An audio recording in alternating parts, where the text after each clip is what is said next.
hang on to your seat, baby, cause this one's a screamer.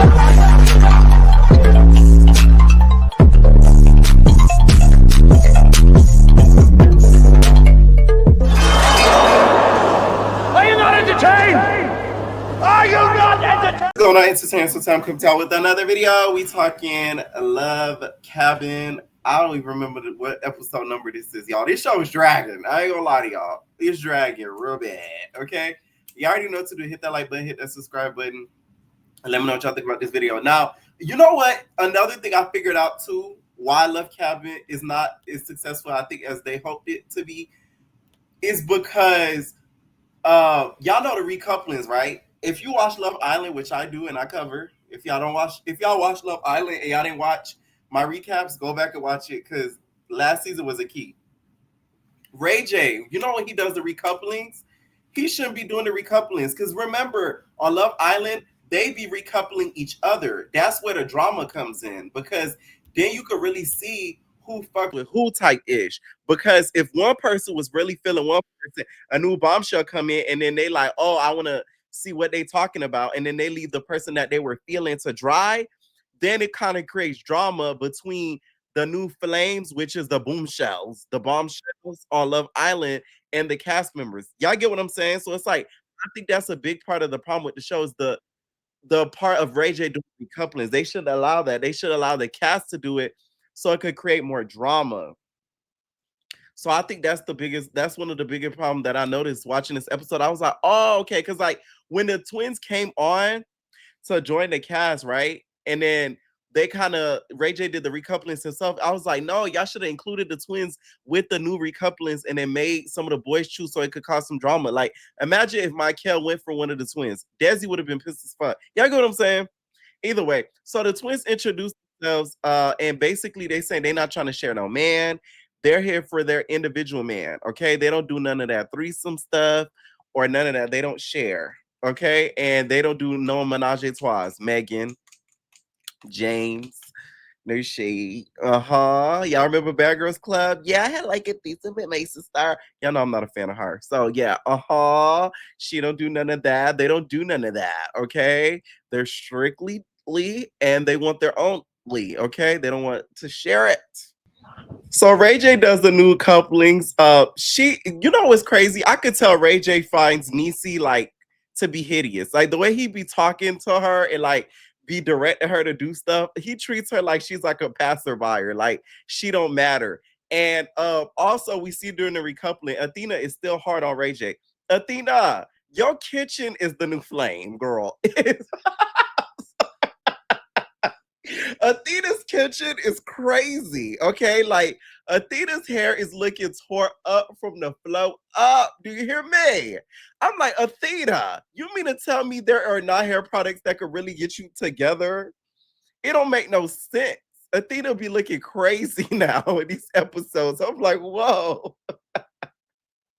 Every time I watch, I'm just looking at Athena kitchen. I'm looking at the edges. It just be looking busted. And then John got the nerve to talk crap about Chloe on. And then you got Athena looking the way she looking. Crazy as she looking. And you got the nerve to talk about Chloe bad breath. It don't excuse if she did have bad breath, but it's like the kitchen is no better. It's really not, if we're going to be honest. Okay? The recoupling couples were so awkward to me. They didn't make any sense. Ray J was obviously trying to stir some stuff up and create drama, right? So after the recouplings, the girls and stuff, get ready for a nightcap, and they start talking about the twins. And basically, they are not intimidated. I'm not gonna lie, the twins are not ugly. They're pretty girls. Are they drop dead gorgeous? Not really. Sorry. You know what I'm saying? Like, I just feel like a lot the girls that were on the original cast, like some of them are like, especially like the Desi, you feel me? Like Kiara, like they're gorgeous girls. So it's like they're just okay to me. So I get kind of why they weren't like, oh my God, like they're gonna take our man. Like I kind of wish that Zeus had brought in like some bomb ass like some baddies. You know what I'm saying? To really like ricochet up the show and really start up some shit.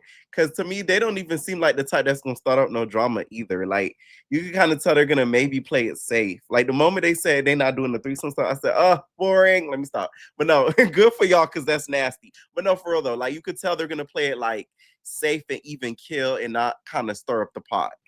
By the way, as the episodes goes on, like John is like a little bit of an embarrassment. I'm sorry. Like when you really look at him, like he just look like a turtle. Like he's just like a big turtle. He just sitting there like a big turtle, just with them glasses. Just like it's crazy how he talk because like you are not a big to do, my guy. Like, bro, like this is why like women, straight women, y'all need to be careful of niggas like John. The only thing good about John is his muscles. That's it. Besides that, he ain't that cute. He's disgusting. He's very condescending, and he's misogynistic. But y'all look surpass all of that when y'all see muscles. It's a little pathetic. I'm not gonna lie to you. So that's just give y'all some notes to watch out for niggas like John. I'm telling you, like, because some of y'all fall for it every time. And I'm talking to my women entertainers. Some of y'all fall for it every time. Y'all see the muscles, y'all go weak. But then all behind the muscles is all of what I just listed. So it's the next day, and Michael is confronting Kamo. They are having a conversation with the boys in the room, and they bring up the fact that Kamo and Desi were sort of feeling on each other. And Mr. Michael wasn't feeling it. Anytime Michael gets mad, I just feel like he gonna bust out singing in an 80s or a 90s group song. Pretty brown eyes. Ooh, yeah. Okay, I just want him to bust out singing in it. Like, you know what I'm saying? Breaking my heart. I'm talking about you. I'm talking about me. I'm talking about we. I'm talking about we. Like, don't y'all see Michael just busting out in an R&B song? Just what I'm saying, in the middle of the argument.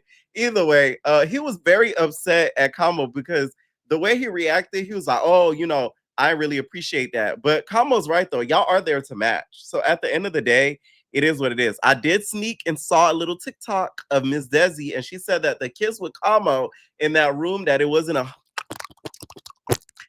tongue kiss. It was a little peck. It was a peck and go. So it wasn't as serious as I guess the producers try to make it seem. But damn, Michael, you was mad.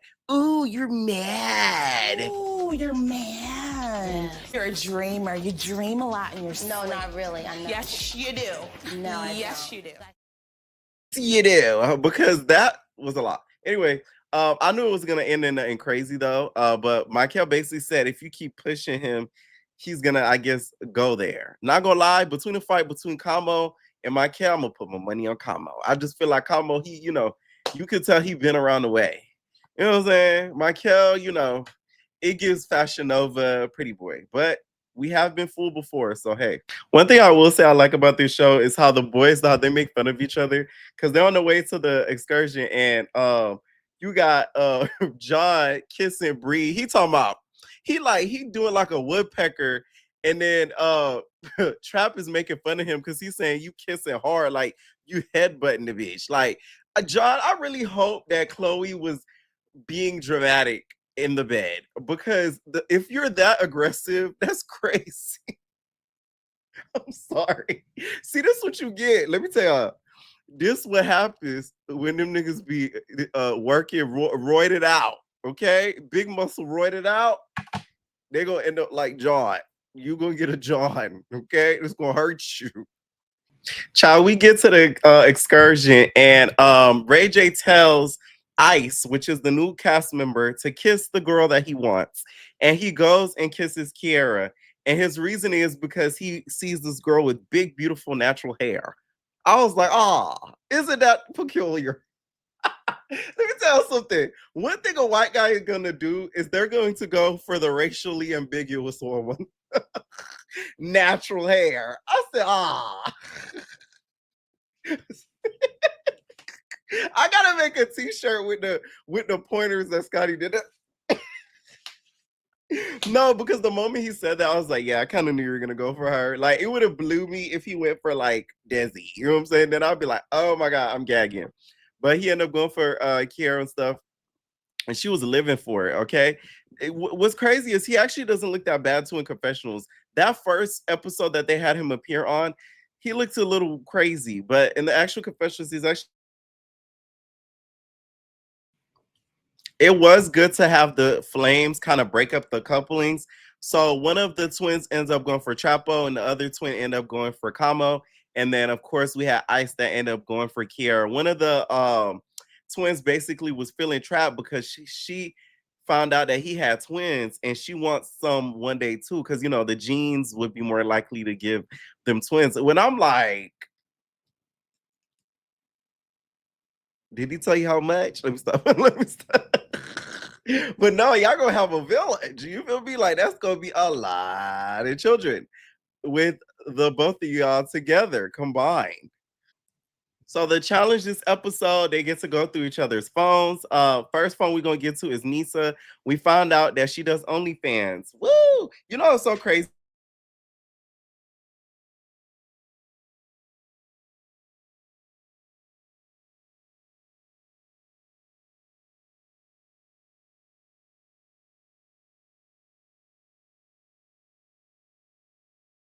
When somebody says they have an OF, it's not even like a big shocker anymore. It's like, oh, you have an OnlyFans. Okay.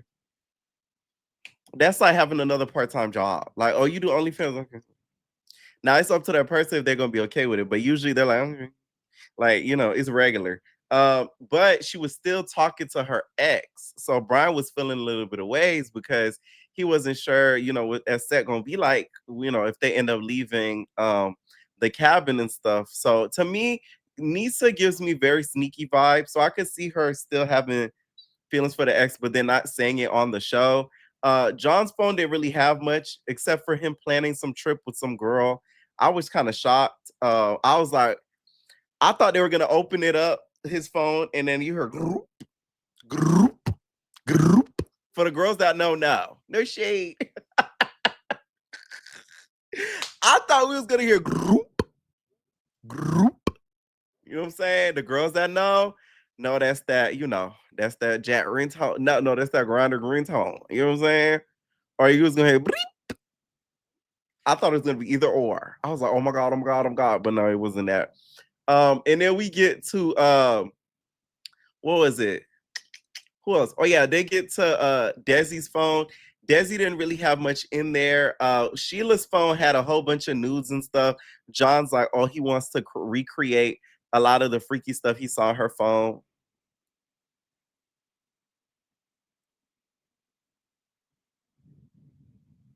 The man is not to be trusted, y'all. I'm telling y'all. My bad. It was Bree phone. I know. I think I said Sheila just now, but it was Bree phone that had that in there. Now she was talking to other dudes, which we all see how Bree looks. That's not shocking. Like you could kind of see that she probably deals with a couple of guys at a time. One probably supplying her funds, another she probably actually having fun with. So that was pretty much it. Nothing like super, super shocking that we found out, except for like the whole X thing. Michael didn't have anything in his phone either. Next thing you know, when they were about to get to Kiara's phone, she doing Tyra Banks bitch. She said, oh, she is a passing out. And then everybody's looking like side to side because they're wondering, did she do that on purpose because of stuff she had on her phone? Let me find out Kiara is a whole married woman with kids at home. And she didn't want y'all niggas to know. That would be funny. That was pretty much the episode, you guys. Now, the next episode, where did all this tension come from with these girls ready to squabble? Ashley, bitch, I'm on to you. Cause who? I'm like, where did all of this all of a sudden y'all just want to squabble down? It was just crazy to me. Anyways, y'all, let me know what y'all think down below. We out, y'all.